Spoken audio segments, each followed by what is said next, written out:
All right, everyone, welcome in to Eric's Predictions and Reviews. Today, we are reviewing Summerslam Night 1 and Night 2, but in this video, we're going to review Night 1, and in the next video, we'll review Night 2. Sorry, I've been absent for the last few months. Things kind of just started school, and everything's kind of, it's been a cluster, so we're back at it.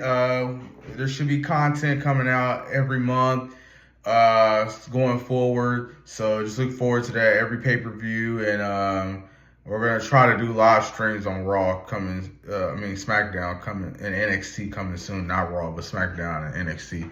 So look forward to that. It should be happening in the next few months. But let's get straight to SummerSlam.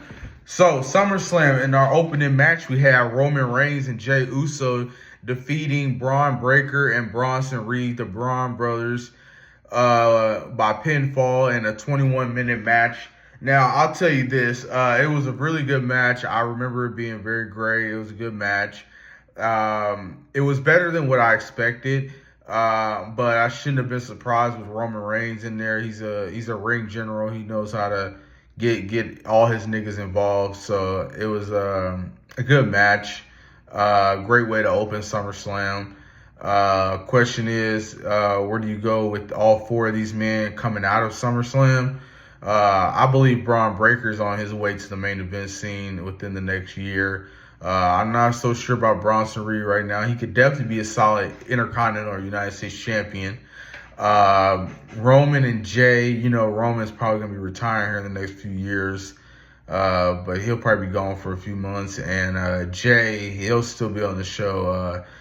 I could see Jey winning a mid-card title again soon to keep his momentum going. So that's something to look out for. Up next, we had a 13-minute match between Charlotte Flair and Alexa Bliss, MILF Nation. They defeated the Judgment Day of Raquel Rodriguez and Roxanne Perez. Not really much I can say about this match. It's a good thing Charlotte and Alexa won. I thought that they needed the belts. Their tag team just came together, and I'm really interested in this tag team between these two, so it's going to be very interesting to see where they go. I do think the ultimate destination between those two is a match, possibly at WrestleMania next year, so we'll see. As for the Judgment Day, they'll probably challenge for the titles in the near future, but I don't see them winning the titles unless they swap it back and forth between MILF Nation and the Judgment Day. Up next, we had Sami Zayn defeat Karrion Kross by pinfall. Had Kross won, Sami would have had to admit that Kross told the truth. It was an 8-minute match, not really that much to it. It was a decent match. Sami winning is the right move if you're planning on pushing him into the main event scene going into next year. Kind of sucks for Kross. Kross definitely deserves a push. He definitely deserves to string along some wins. There's been rumors about Kross potentially leaving the E, so that's going to be very interesting to see how that goes because he's already been released from them once. I can't imagine if he, stops working for him a second time that he'd come back a third time. But stranger things have happened. But I think Kross should have won this match. Sami winning it was the right choice. That he's the person you're planning on pushing, but I do believe Kross could have benefited from a win here way more than Sami. Up next, we had Tiffany Stratton defeating Jade Cargill, Miss Queen of the Ring. Tiffany was a champion going into the match, and she walked out as champion. It's actually, I look back on this, was actually a pretty decent match. It didn't really last that long, but it was a good match nonetheless. And not really much you can say about it. Tiffany retained. Question is, where do you go with Jade and Tiffany after this? I would assume that they're going to have another match together at Clash in Paris. Maybe Jade probably wins it there at Clash. I could see her definitely winning it at Clash. That'd be interesting. Or it's a possibility Tiffany could hold on to the belt, going on to a whole year.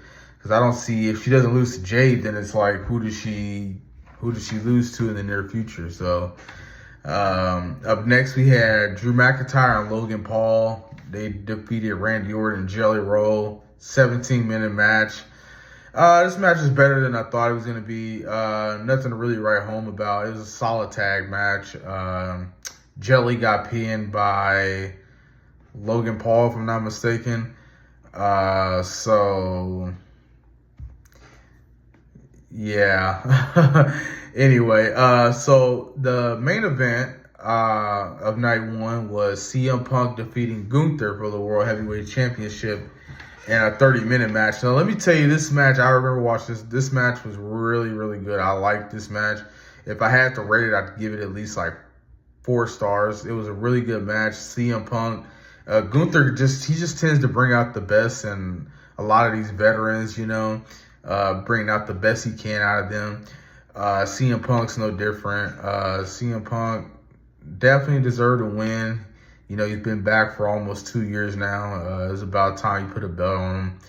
But that wasn't the end, actually. The actual technical main event was Seth Rollins cashing in his Money in the Bank on CM Punk right after the match. So what had happened was CM Punk had won the title. He was sitting there kind of just soaking it all in, and then Rollins' music hits, and Rollins comes out on crutches, and Paul comes out with the briefcase with him, and you think, oh, he's just going to send a message, and then he starts walking back to the gorilla like he's just sending a message, and then he drops the crutches, and next thing you know, he turns around, and he's walking normal, he grabs his briefcase, heads straight to the ring, beats up Punk with the briefcase, cashes it in, and beats Punk, you know, in about 10, 15 seconds for the title. And so now Seth Rollins is the new World Heavyweight Champion. A little thing about that, Rollins did say he was going to do everything in his power to prevent Punk from winning a world title in this company. Well, he kind of failed because Punk did defeat Gunther and he won the world title. Granted, for about 5 minutes, but he still won it. So the question is, where do you go with Gunther, Punk, Seth, all coming out of this match? It looks like we're going to have a fatal 4-way clash between Punk, Seth, LA Knight, and Jey Uso for the world title in a fatal 4-way. So that's going to be interesting to see who wins that match. I'm pretty sure it'll probably be Seth Rollins. Going forward, coming out of SummerSlam with Seth winning the title, I'm going to assume that him and CM Punk are going to continue their rivalry throughout the fall. More than likely probably going to end in some type of cage or Hell in a Cell match. I could see their feud ending in something big like that for the world title. So it's going to be very interesting to see Punk and Rollins one-on-one feud for the belt. I think it's gonna do good. It's gonna bring money in. It's gonna bring eyes because CM Punk tends to bring the best out of all of his opponents, and especially since he's been back to WWE, he's brought out the best in all of his opponents he's faced so far. So it's gonna be very fun to watch Seth.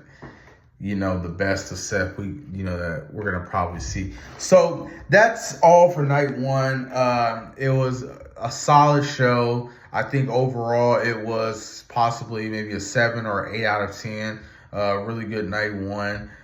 So just stay tuned. I'll be talking about night 2 here in just a moment. Have a good day, everyone.